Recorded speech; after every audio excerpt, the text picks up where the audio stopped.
Welcome in, everybody, to Fantasy Pros. This is Out of Bounds. It is me, Joe Pisapia, with my two best friends, the Welsh and Scott Bogman. And it's all of you hanging out on the Twitch, twitch.tv/fantasypros. That's the place to be. And, of course, if you're watching back on the YouTube channel, subscribe over there. But when you subscribe to our Twitch, we're giving away free stuff. Seth, our incredible producer, what are we giving away right now? Oh, it's the toilet. That's right, a golden trophy smack toilet. For the loser in your league or in your life, it's a perfect holiday gift. You stick it in their stocking and say, here you go, loser. Happy holidays. Again, it's from Trophy Smack, the #1 destination for epic fantasy football hardware. And you can win it by subscribing to our Twitch. You get 1.5 times boost of winning this bad boy over here from Trophy Smack. So like this video, subscribe, and of course, drop your comments below. Gentlemen, another crazy weekend of football. Hopefully you made some playoffs. It was very awkward this morning. Because I eliminated Fitzy in the Content League in the playoffs, and I eliminated Derek Brown in Flex League to make the playoffs. So it was a little awkward, a little tension in the morning there, Welsh. I tried to handle it as best I could. How many playoffs are you in here as we are heading here to the Week 15 Round 1, theoretically? Yeah, I'm sure you handled it great. I'm sure you didn't go like, man, can you believe I didn't just knock all of you out, you dumb idiots? I'm so great. Look at me, Joe Pisapia. I'm sure that's not how it went at all.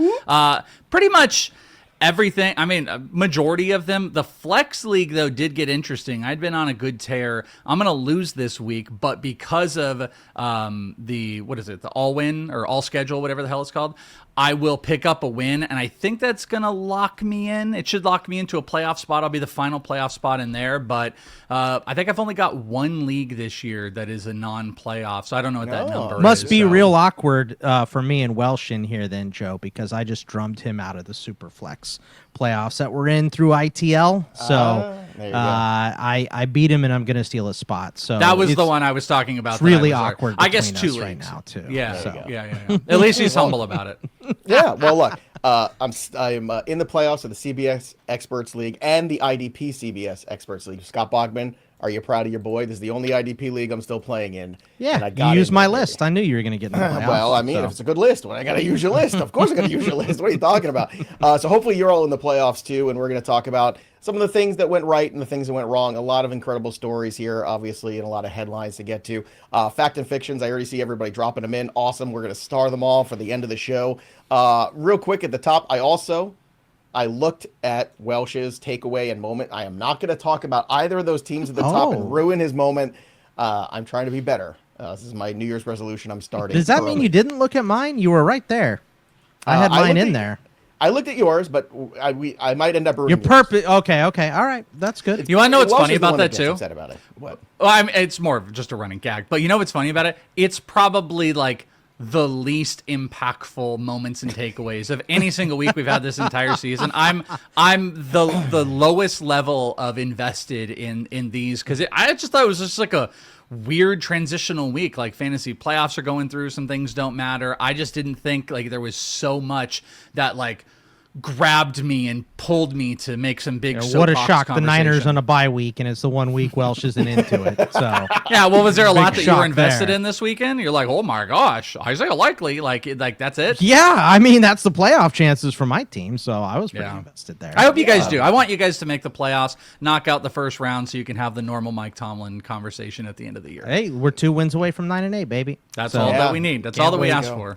All right, we got to start with the big news, obviously, which is the Daniel Jones injury. It is brutal, terrible situation here. It's a 9 to 12-month injury, too, so it's going to take him well into September of next year. So, Boggs, I'm going to start with you with the Daniel Jones injury because this was supposed to be the future. There's no contract signing yet. He was going to wait till the season finished, maybe kind of play himself into a franchise tag. Is that what we're doing here? Are they just going to franchise him, you think, this offseason just to play it safe here? Or do you think because of the injury now they might let him go to free agency and see what kind of bidding he actually gets? No, I think I think you franchise him, and I think they will. Specifically, if we do get to see Anthony Richardson at the end of the year here and see what he has, and if it's still not good, you're definitely going to see Daniel Jones get tagged, I would guess, unless they have somebody else in mind. I don't know who that would be at this point. So the draft isn't filled with a bunch of superstar quarterbacks either.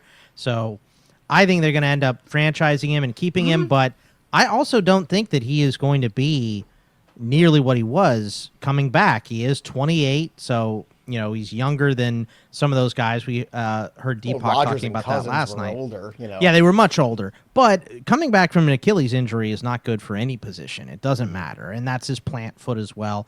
So they're going to rush him back. He's going to come back too soon. He's going to have a bad year next year. I'll tell you this, though. You say there's not a lot of quarterbacks out there. There is a certain 4'7" quarterback that might be available in trades when Call of Duty is very far past. So I don't know. Well, listen, they could get all 4'7" of that guy if they do think that this is going to be a bad injury and he's not going to be able to recover within a year. And we do get to see Anthony Richardson and see that it's miserable. My guess is that they're going to keep Anthony Richardson. They're going to keep Daniel Jones, and A-Rich is not going to play this season, but he'll start next season for the first 3 to 4 weeks, and then DJ takes over after that. That would be my guess. Did you guys see this story? It's super interesting about Daniel Jones, some friends. I want to say, and I might butcher it. It's like some friends from. Here it is. Oh, his friends from college that made the brace two of for his his friends broken from leg. Duke. Yeah. Yeah, two of his. Thank you. Two of his Duke former teammates. They 3D printed a pad that enabled him to play after that fracture. They created a company called Project 3D, and then they created like another one for, or maybe it was for the fibula. Like he's had multiple. They did it for his. He's playing on a broken leg. They couldn't have worse advertisement for their product than this No, guy but overcompensating and ripping his Achilles up. He keeps hurting the things that aren't covered. He's just going to essentially be a cyborg with 3D printed parts. Yeah, exactly. 3D print him a leg. Let's get it on there. All right, Cut that off. Daniel Jones 3000 activated. We can rebuild It does him. make me evaluate, though. I mean, that's pretty incredible friends. They're like, hey, you're hurt. We're going to 3D print you this brace for your leg. And I'm thinking about this relationship that we have. Oh, my God. Like, you guys I have done 3D nothing printed like that you a for me. wig a long time ago, and you refused to wear it. Yes, well, red is not my color. I mean, what do you want from me? Got the Shout out wrong to friends. Kickwood Why you here. be a redhead? What's up, gentlemen? Man, I listen to you guys every day, 3 or 4 times on Spotify. Love you guys. Thanks, Kickwood. And look at this. Wow, 16-team Superflex champ 2 years in a row, baby. Let's go. That's awesome, Kickwood. Love that. Again, if you got questions, drop them in here. Again, we're doing generic football stuff here. If you got some playoff questions, we can do that as well. Fact or fictions, we appreciate those. So drop those in. We love having all of those. I want to get to the next thing on the agenda, too. Bills-Bengals. It's funny because with all the snow talk and everything going on, all of a sudden that number went from 53.5 to 52.5 to 51.5. And I'm like, what are you guys high? Like, this game is going to go into the 60s. Are you crazy? Like, the snow's only going to make it more insane and worse. And sure enough, it did. Joe Burrow with the 2 terrible picks there. Oh, they were so bad. It really was crushing because Cincinnati had them ready. They had them right where they wanted them. Josh Allen had that one big run, and that did start to move things around. But, there was a ton of time left, and Joe Burrow was feeling it. And obviously, Joe Burrow playing fast and loose is very dangerous. Welsh, did Buffalo... Has Buffalo righted the ship here in these last 2 weeks enough now to go to New England and beat New England? Or is this just the Cincinnati Bengals in front of you and you look good playing teams like that? I think it's something in the middle. Didn't you ask me last week? You're like, aren't the Buffalo Bills done? And and it's like, no, it's just like they're not done super for the great. Division. Yes. Yeah, but I mean, like, done as being a competitive team? No, I don't think so. Josh Allen kind of always keeps you in it. I will say, though, it is weird every single week. You go and look at Josh Allen's stat line, and then you're like, cool, who's the dude that, like, really did it? And it's just always this just ragtag group of, like, guys that have 3 catches for 40 yards. There's nobody that ever... and Dawson Knox yesterday. Yeah, that this week, and it's always just some stupid, like, they just don't have any big firepower, but Josh Allen keeps them in it. I don't think this team is going to go in and beat New England, but I also don't think this is just like, oh, Cincinnati's defense is so bad. Like, they're trying to find levels of improvement. Joe Burrow has made them better. I just think they're like the Bengals. The Bills are like the Bengals. It's just, if you can get into a gunfight, like, they're gonna keep up with it, and if you make a defensive mistake, Josh Allen is someone that is going to take advantage of that. That's not the Patriots, though. So I think we're gonna have another conversation next week where it's like, guys, Are the Bills done? And it's just like, yeah, after they play the Patriots, they're going to look like they're done. All right. Speaking of looking done, Baltimore Ravens, too. I know we're going to talk a little bit more about them and a little later on in the show. But, Boggs, I mean, that Ravens defense, certainly not the Ravens defense of old. I know this brings you great joy as I'm setting you up for this. So next week you get the Bengals and Lamar Jackson. And I know a lot of people in fantasy have been asking all of us, can I start Lamar Jackson? Can I start Lamar Jackson? It's been terrible these last 6 weeks. What do I do? Well, he's got the Bengals coming up. So if you're in the playoffs still and you have Lamar Jackson, you got to play him against the Bengals, right? You have to feel like from whatever you saw this weekend that there's got to be enough. He needs some more help. You did see him a little bit more mobile yesterday, I thought. Yeah, we saw him run more. I think that's just going to improve as the weeks go by, moving away from this knee injury. So, and really what it was, I saw Patrick Queen follow the tight end, and I'm like, whoop, Lamar's going right in the end zone, and that's exactly what happened. And they didn't do that again. He hadn't run the previous couple weeks. So I was like, we need to spy Lamar. He's still Lamar, and that happened. But the defense is rough, man. The Steelers hadn't had a 20-yard pass play in like 4 weeks, a month. And the first play of the game, they went deep to Metcalf and completed it. They had a couple deep to Metcalf yesterday. So the secondary is really leaky. But the thing that makes the secondary leaky is just a lack of pass rush. They don't put pressure. You never saw Aaron Rodgers more mobile this year than he was yesterday. He ran into the end zone for the first time in 4 seasons. So they're just not putting pressure on opposing quarterbacks.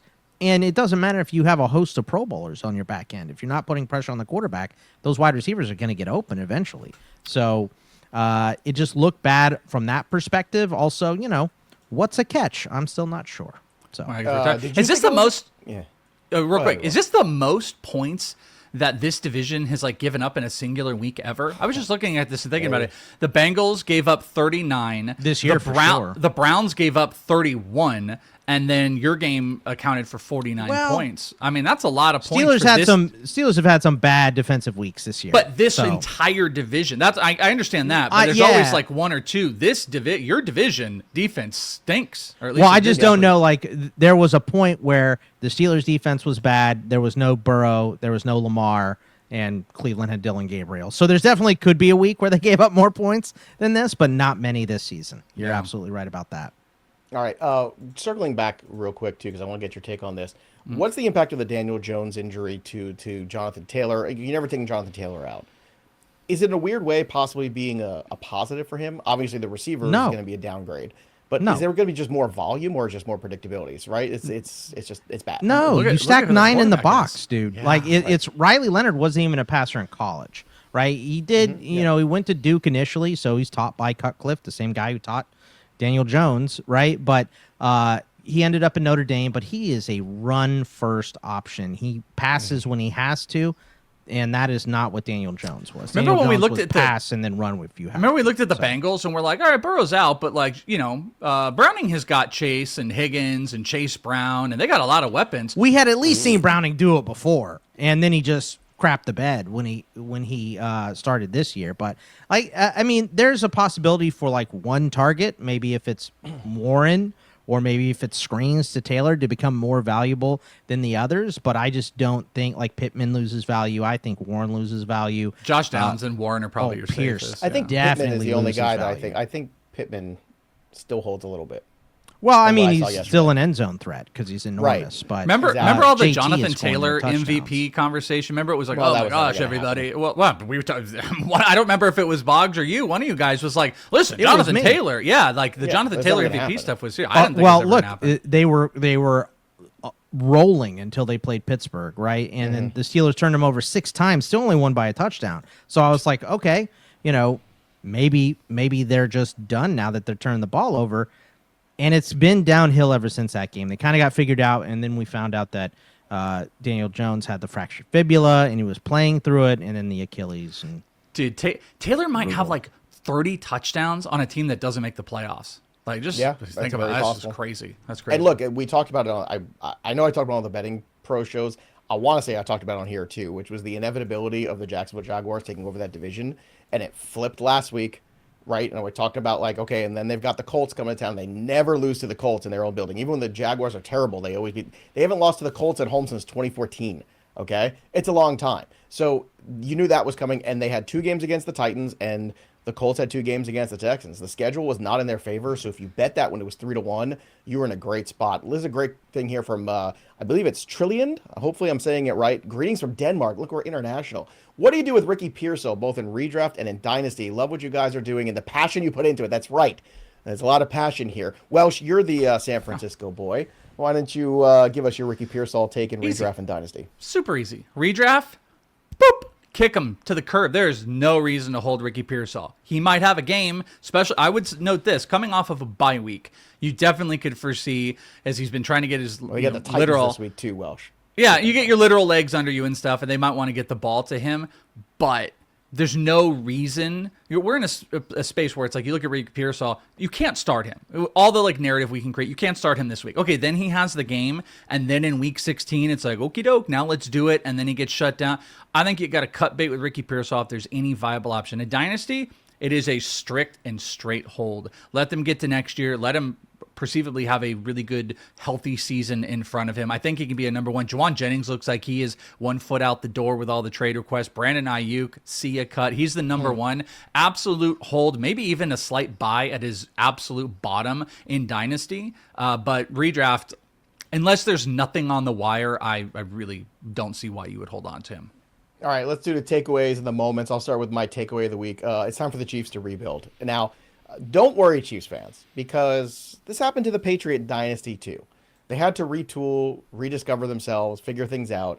At a certain point, they had to reinvent themselves. And I think that's pretty clear last night what the Chiefs have to do. That's from watching last night. The Houston Texans came in, and it was hilarious, and I talked about this everywhere on every show last week too. The narrative about, well, the Chiefs are fighting for the playoffs. You look at, this is that Chiefs trying to scratch away him. I was like, what about the Houston Texans and one of the best defenses in the league? What about the fact they have a better record and they're fighting for a playoff spot too? Does anybody want to talk about that? Obviously, the Texans covered. They won outright, so felt pretty good about that wager I made.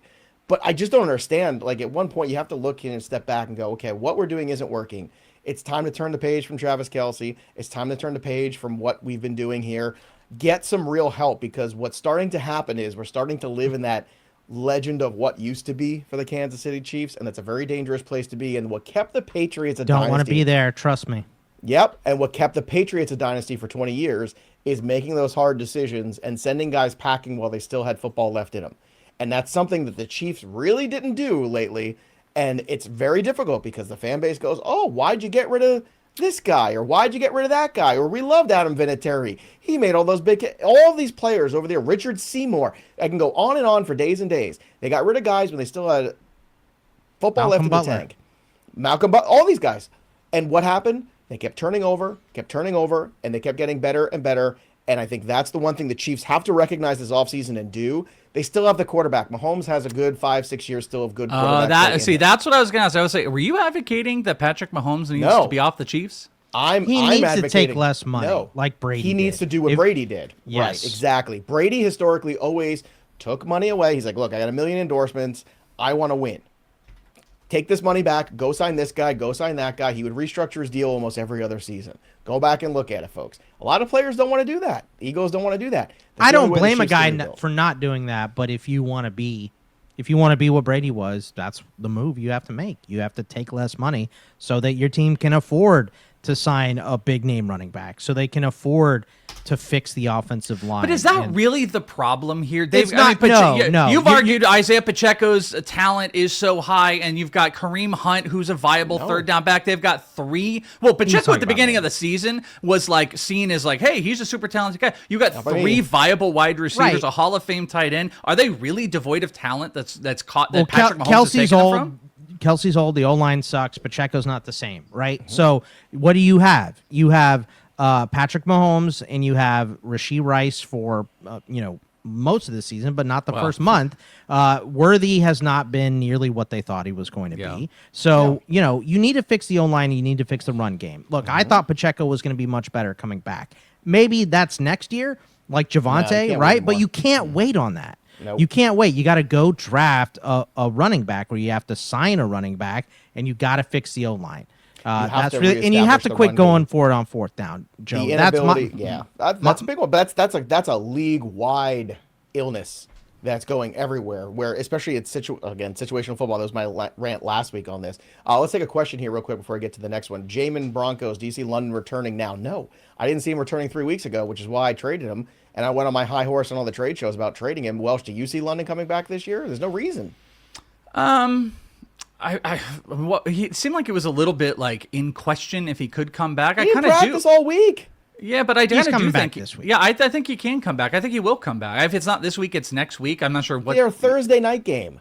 He ain't coming Yeah, back. that's what I mean. That's probably why he didn't play this week. That is a possibility, but I think he comes Saving back himself week for Thursday. He could come back maybe, but he could come back week 16. I think for these type of guys, if you're within reason, you want to come back to have that fresh look before the season ends, so you're not like 2 months out of football and then the entire offseason. I think he comes back, but to your point, Joe, you might have been, you're probably going to end up looking right of getting what you can for Drake London, because guess what? If you're holding on to Drake London, I don't know if you're going to see week 16. And when he comes back, and that may have been void. He'll come back, but he's going to come back just like Jaden Daniels did, right?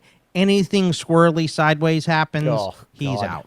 Yeah. Speaking of squirrely sideways, I hope that Welsh did not see the Zach Ertz injury, because I know he is not one for those. That was That was really bad. Metal James, friend of the show, always here on the streams with us. Pick 4 to keep in a full PPR league. You got Caleb, Burrow, Drake London, Terry McLaurin, Javante, Bucky, Olave. Some good pieces. McBride, Igbuka, Christian Watson, ATN. A lot of pieces here. Roman Dunze, Omarion Hampton. Who are the top 4 of this group, guys? Well, it's definitely Drake, Bucky, and McBride, and Igbuka. That's it. Those are the answers. Oh, Dunze is in there as well. I would keep Igbuka over I keep Igbuka over Dunze easy. Let's see. Bucky. So we said Bucky, McBride, Drake. Igbuka. It's Drake. Well, Drake is in there. Drake London. So London, Bucky, and McBride are easy, and then I think also Igbuka is easy. But maybe London, Bucky, McBride, Igbuka. Yeah, I mean, I would. QB. I'm not. Really Marion Hampton's sliding in there too, which is kind of fun. But I'll take for Bucky something. over him. Yeah. Good choices. You should definitely those are trade good some of choices. those pieces. All right. You let's should make get, your league go to 8 keepers, and then you'd be doing great. Welsh, what was your big takeaway from week 14? What was my big takeaway? My big takeaway, Vikings. You don't even know. Well, no, we had some abrupt changes. We're like Chiefs, and then we're into this question. Vikings won 31-0, and you go, oh my gosh, they were so great. JJ McCarthy was back. That means what? Justin Jefferson should have been awesome. Incorrect. He was 2 catches for 11 yards. It's over. It's done. No. It's done.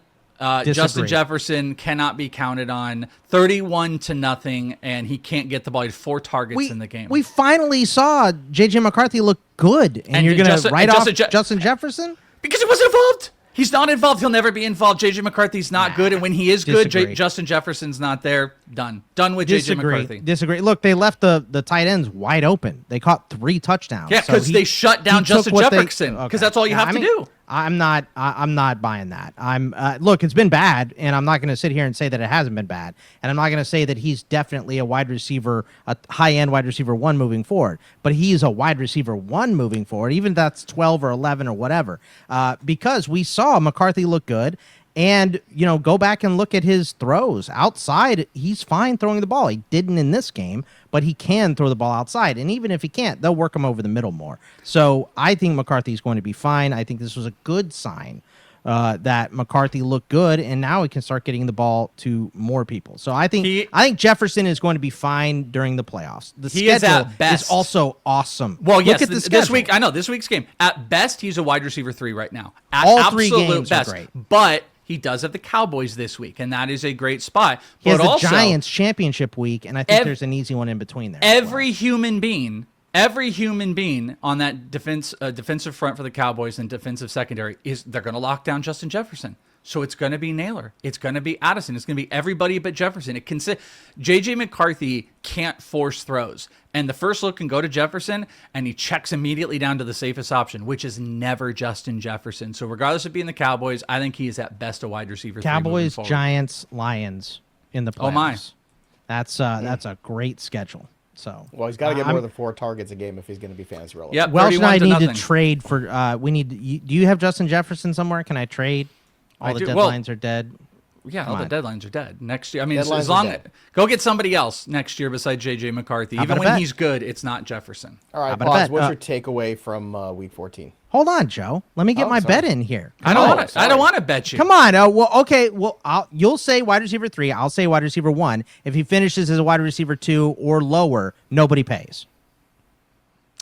No. If the bet is he has to finish as a top 12 wide receiver this week. That's what you said. No. That's your bet. You wanted to bet. I thought you wanted to bet. You don't want to bet now. You want to interrupt segments? I want the bet for the playoffs. Wide receiver 1 during the playoffs. If he's 3 or lower, you win. How about that? 2 if or he's lower, wide receiver, If he's wide receiver 1, I win. If he's wide receiver 2, nobody wins. If he's 3 or lower, you win. That's for the playoffs, all 3 weeks. I think we poll the chat, and I think it's if he's not a wide receiver 1. Why do you always have to angle this like you're the house? So you get the extra juice. What are you talking about? The name 3 of this game or below. That's what you get. The name of this game is I win, and it's called I win. The game is no bet. That's what the game is. It's heads I win. My takeaway, gentlemen, was the Houston Texans defense is really, really scary. And the Chiefs, though, did blow this game. This was a Chiefs choke job, not a Texans win. It was them going for it on 4th down. It was 3 interceptions from Patrick Mahomes. It looked awful. So Houston did win. I still think Jacksonville is going to win that division, though. Oh, I do too. But I think what Houston did effectively is they set the tone. Same thing the Patriots defense does. They set the tone physically. And, I think Rashee Rice is still rolling around somewhere. Like, I don't know. He got smacked. Like, I'm just saying. That Jalen Petrie hit, I mean, he did look like a missile. So what I'm just saying, like, I think when you set the tone, you play physically nowadays, guys aren't ready for that as much as they used to be. Like, it's just not something you see as much. That had to be on the head of Rice's big drop, right? Just bloop. The horrible. Right, but what I'm saying is, you put in the context of once you start knocking guys around, the dropsies start happening all over the place. They had 9 drops last night, right? They had 9 drops last night. And that is one of those things, like, you start hitting guys and start getting physical. And it happened in the Giants game on last Thursday, too, with the Patriots. They started talk about the montage of knocking guys around. Like, they knocked Gunnar Olszewski's the end off of his helmet. He just plays for the New York Y's now.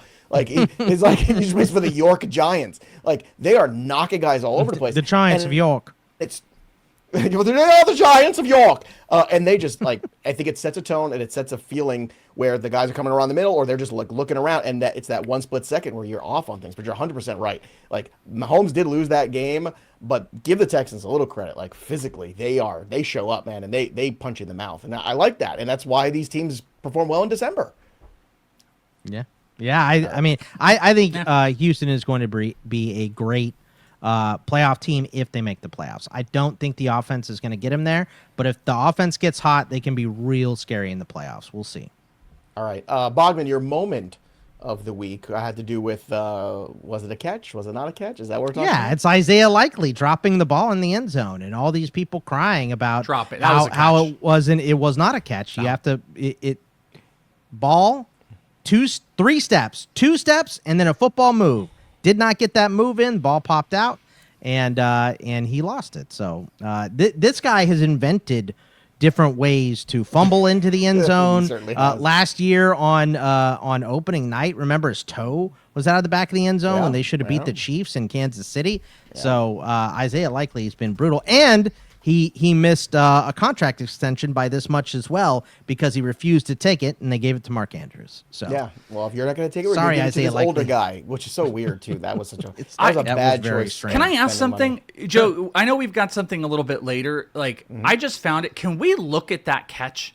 Because I think that was a catch. So you didn't note like where I thought it was a catch. I thought it was a catch too. See here, because I don't think you need to do a football move in the end zone. I think that's ridiculous. You catch the ball, you have 2 feet down. It's touchdown. But that's what the referee said. The referee said, the one that they had in the booth said, look, even if it's in the end zone, you have to complete the catch, and so you have to take the 3 steps, the 2 feet down, and the football move. Okay, I counts in the end zone as well. Yeah, but here's what's weird is like you could have 2 feet down if you're in the edge of the end zone. Catching a ball 2 feet down, there's no football move as you're sliding. Yeah, but you have to secure the catch. If the catch is bobbling at all, then it's out. You don't have to guess. That's the rule. Seth, can we do this? I just sent you a video of someone that has it in slow. I know we were going to look at something in a little bit. We'll put that off and we'll debate that in a second because we got another video loaded off. Well, I want to give Seth enough time to prepare for that one. Seth is only one man, and the Bears just lost, so he's in his emotions. He's still got his Bear stuff on, but I don't want to put too much pressure on him. It's Monday morning for him. Let's bring up the other one too. Well, go to your moment, and then we'll do the video tape here because I've got one for videos too. Okay, yeah. I mean, mine. It's actually going to just be more all of the drops. Like I had highlighted out the Chris Godwin drop on 4th that ended up leading to the Saints winning. The Saints winning that game is absolutely crazy. The Bucks bobbling that is berserk. Tyler Shuck leading that team to a win. But as we were talking more, I think I'm kind of taken back by the amount of drops that we've seen this season in big, impactful spots. And also not just from like the Adonai Mitchells of the world who have a 4 catch rating in Madden, but like the Godwins and the Rashee Rices. And like we've had a lot of this, and it's like a bigger epidemic. And specifically Chris Godwin has had a ton of them. So I don't know. I thought what was, for the most part, kind of a momentless week. I think the likely thing was a big one. The one we're going to talk about with Joe. I think you guys hit the main two. I highlight Godwin and his drop, and then kind of just talking about the drops as a whole are crazy. All right, let's transition to a little 3-1-1 action, then we'll do some fact or fiction and get out of here. First, the little update on the board for the 3-1-1. Only 300-yard passer last week that we got right. Both Bogman and myself got Dak Prescott. Yay! We didn't get anything else, and Welsh, of course, got nothing. So Bogman, 13. I'm at 12 points. Welsh is at 7, but still plenty of football left here, so Welsh is still in this. I am taking this week Drake May. First 300-yard game. He hasn't had one yet. Why not this week against Buffalo? I'm going to go CMC versus Tennessee. That's right. I'm going to see a lot of CMC against Tennessee. I can tell you that coming off that bye. They're going to run him amok. And then Puka Nacua versus Detroit. So those are my 3-1-1s. Bogman, what's your 3-1-1 for Week 15? We're going to go Joe Burrow against those Baltimore Ravens who we just talked about, and they cannot stop the pass. Aaron Rodgers just had 290 yards on them, so I think they'll be okay. Then for running back, we're going to go to Travis Etienne against the Jets. The Jets have pretty much given up. We saw that against Miami this week, and there's probably not going to be any Tootin', so we will see. And then my 100-yard receiver, I'm going to go back to it. Didn't hit for me this week, but JSN did have like 94 yards, so I was right on the doorstep. I had to go double check and make sure that Joe wasn't hosing me out of that one. So, dude, we had drinks because the week I picked him, he had 95. And the week you picked him, he had 94. Like, we are really in a bad way there. So I'm just gonna probably take him until he hits. So JSN against the Colts, I think they'll have the ball a bunch because it's probably gonna be Riley Leonard, and he probably gets us pretty early. All right, Welsh, 3-1-1. What do you got? Who cares what I have to say? I'm the worst at this game. Like I'm, if I don't do anything this week again, I'm gonna just start using Coach on Fantasy Pros, and I'm gonna just start asking Coach what it can do for me. But yeah, who cares what I have to say? I am gonna go with Dak versus Minnesota. Probably throws for 220. Derrick Henry versus Cincinnati probably runs for 45, and George Pickens versus Minnesota to stack. He will probably have 0 catches and get thrown out of the game. No, well, that is definitely a possibility, but it's either gonna be he starts a fight and gets tossed, or he has 12 catches for 200 yards because Richard Sherman talks smack about him. So, all right, let's do 5 good minutes of fact or fiction. Your fact or fiction, Genty can be trusted in the playoffs, Boggs. Fiction. I don't know if Kenny Pickett's going to be in there. All they do is stack the box. There's no hope for the Raiders. Fiction. All right, you agree, Welsh? Fiction.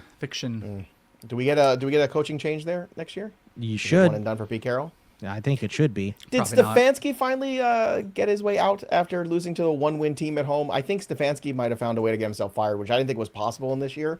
But there's a possibility that every he knows coach how to get fired. Every coach in the AFC North could be replaced, because if the Steelers do make the playoffs and lose by 30 again, there's a possibility that happens. The Ravens fans are tired of John Harbaugh, apparently, for whatever reason. Zach Taylor's getting canned for sure. That's never happened, has it? The entire division I don't think it has. And Stefanski is gone too. Like I think the Cleveland and Cincinnati jobs are already done at the end of the year. Baltimore and Pittsburgh are maybes. All right. Fact or fiction, will the Texans win their division? I say fiction, Welsh. What do you say? I think Jacksonville still wins it. I'm going to go fiction as well. I think Jacksonville is on a pretty good momentum right now. I mean, I will say that it is within reach, though. It is absolutely within reach. They have been, Houston's been obviously great. They're great at home, but it's like the Texans don't, or the Jaguars don't really have one of those pieces where it's like, man, they're really bad at home or on the road. Like, no, they're great at home. They're great on the road. They've been one of the best in the division. So I'm going to say fiction. Yeah, they've got a good schedule, Bog. So that's what I keep pointing to. They got another game against Tennessee. So I think they just hold out, especially now that they play Indy again in Tennessee. And now they're going to play Indy a second time without Daniel Jones for the second time. I just think this is the Jags division now to lose. It's probably going to be the Texans now, because before the season started, Welsh picked the Colts. I picked the Jaguars. It looked for half the year like the Colts were going to win. Now it looks like the Jags are going to win. So it's probably going to be the Texans. But I'm going to stick with Jacksonville. I'm going to say fiction because I picked Jacksonville at the beginning of the year. I like Liam Cohen. I want to open up a wound here, but actually, no, that's a lie. I do. Let's go to fact or fiction. Should we sit Justin Jefferson for the rest of the playoffs? Absolute fiction. He can't. He's a Titanic player. If you made it to the playoffs, you have to play Justin Jefferson. Now, you have to understand what you build around him is going to sink or swim you, basically. You might be Leonardo DiCaprio here at the edge of the raft or the piece of wood or whatever the hell it was. So I'm going to say you still play him, Boggs. I say it's fiction. You sit him. I'm obvious, and I think Welsh, you'll play him still too, right? He's just your wide receiver 3 now. I just said he's a wide receiver 3. I think. Well, I think this could be fact or fiction. It just depends on who you have. Like there is somebody out there that could have Jefferson, and then they could have a great number 2, a solid number 3, and then they could have picked up Michael Wilson. And if it's like the decision has to be, hey, Jefferson or Michael Wilson, I'll take Michael Wilson at this point over Jefferson without hesitation. I mean, I won't have Marvin Harrison. Real quick though, I want to ask one question about Justin Jefferson. If Jefferson is a wide receiver 1 for the 3 weeks down the stretch here in the playoffs, does that move him back into high end in the first round, or is he a low end first round pick? If JJ McCarthy's not the quarterback. So for you, it's just JJ has to be gone for him to be a first round pick next year, or he has to show like massive improvement the last. I think like what Joe is saying. Yes, if Justin Jefferson is like 9 catches for 100+ yards in all of these games, and JJ McCarthy understands and knows how to throw to him, like okay, that would be fantastic into it. As we're seeing things right now, to take Justin Jefferson in the first round, in the I think it's crazy. I think that's absolutely crazy right now. I'll tell you this. I'll take it unless we see further. change. If JJ plays poorly and Jefferson does not get footballs, I could see this going into the offseason where Jefferson starts to get real chirpy about wanting to play with the Vikings. Ayuk's available if they would like. He never complains. I'm just saying he's going somewhere. You mentioned Michael Wilson, another huge day for him. 11 catches for 142 and 2 touchdowns. Unbelievable. So what do we do here? It's a fact or fiction question. Arizona should make Michael Wilson wide receiver 1. He is wide receiver 1. Yeah, that's just matter. No, but when Harrison was active that one game, Michael Wilson's like target bonanza kind of ended. And I think like to this answer, they should stop trying to force it, getting back to Harrison. Let Michael Wilson every single week have 12 touches, 12 targets every single week. That is what they should do. He proves to be a better number 1. Let Marvin Harrison be a complimentary wide receiver to Michael Wilson. I agree. I think we're seeing the upside on Michael Wilson right now. He was always good at Stanford, but he was constantly injured. That was like the downside of drafting Michael Wilson. He has size, he has speed, but he's always on the pine. Now that he's in the pros, it seems to have been fixed. So I think that Michael Wilson could easily be the number 1 down the Hey, stretch. that fact or fiction, I didn't know if you were going to put that up or you just put it up for a second. If Marvin Harrison comes back, Boggs, who do you want? Michael Wilson? I want Michael Wilson now. Or no, but I meant Michael Wilson or Justin Jefferson. Oh, yeah, I mean, it's still Justin Jefferson for me. I understand that, but I agree with Joe. I think Jefferson is a Titanic pick. You go down with the ship. Yeah, you go down with the ship, man. You just got to do it. It sucks. All right, last question here. We're going to head out. Do we expect Mike Evans back this week? I say yes, Boggs. Yeah, I think he was pretty close this week, so I do think he'll play. Especially after that loss to the Saints. Well, you agree? All right, agreed. on Fact. that one. Yeah, fact. All right, so good luck, everybody. Round 1 of the playoffs, and hopefully you're enjoying the show. And if you do, make sure you subscribe to the channel. Subscribe to the Twitch, twitch.tv/fantasypros. Subscribe to the YouTube channel. Again, free giveaways here. The Trophy Smack giveaway is going on right now as well. The Golden Toilet can be yours by subscribing, dropping your comments below. That's how you win this bad boy. And, of course, go head out and check out Trophy Smack. It's a great time of year to be getting the rings and the awards for all of your leagues. And this is for the loser in your league, the Golden Toilet. We love having everybody hanging out with us here. So join us every single Monday on the Twitch at 2 p.m. Eastern. That's the time for us. That'll do it for us. But the story of the game goes on. For the Welsh and Scott Bogman, I'm Joey P. We'll see you next time, kids. Later. See you. Yeah, I could see Justin Jefferson going, you know what? I think we've done all we can here. Maybe it's time for a change. And that would be a You better not do that. You get traded for the Raiders. Yeah, but then somebody good picks you up a year later, right? Yeah. Better not. We can't have this again. I've seen